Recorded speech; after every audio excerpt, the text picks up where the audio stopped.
Hey everybody, Pastor Vern with your daily update for Monday, June 22nd, 2020. It was good to see some of you yesterday as we did have worship in the park in Belgrade and then a lot across from the manse in Fullerton.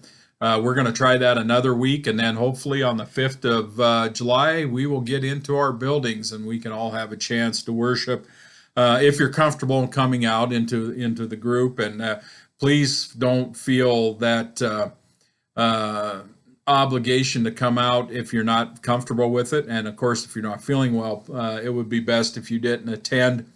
Also, remember that in Belgrade, masks are going to be required, and the other churches are going to be strongly recommended. I'm going to ask you that if you want to wear your mask, please feel comfortable doing so. I'm also asking folks who are not who don't wear one or think that maybe they're not necessary to please be kind about that with those who would like to do that, so that and that works both ways, so that everyone's comfortable with whatever their level of risk is. I'm going to talk to you a little bit today about a phrase that we hear on occasion, a laying on of hands.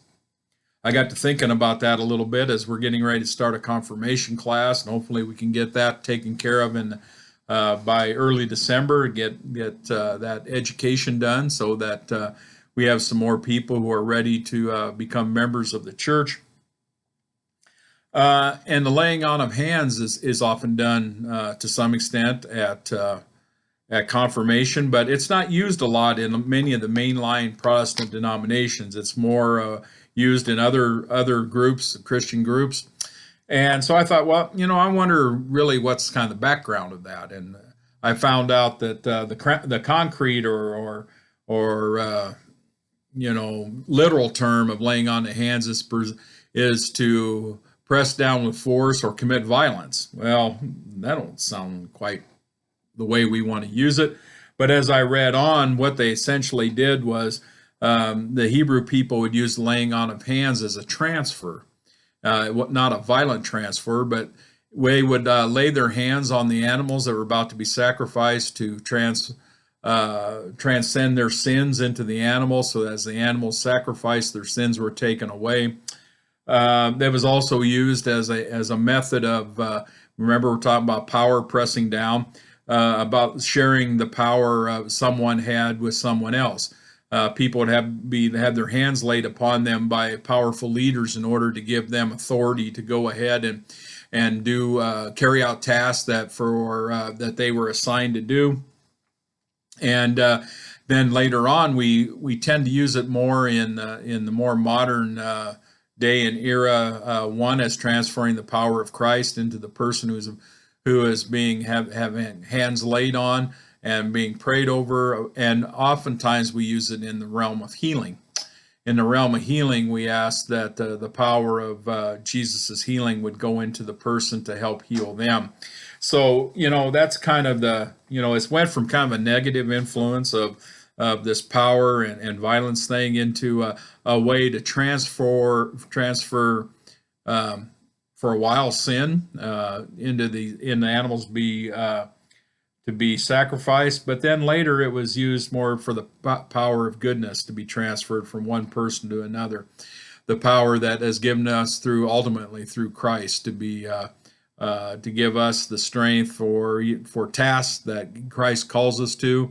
When pastors go through ordination, their hands were laid on them by the bishop, and then sometimes by others would lay their hands on their shoulders in order to give them the power that they have received from Christ, transfer that power into them.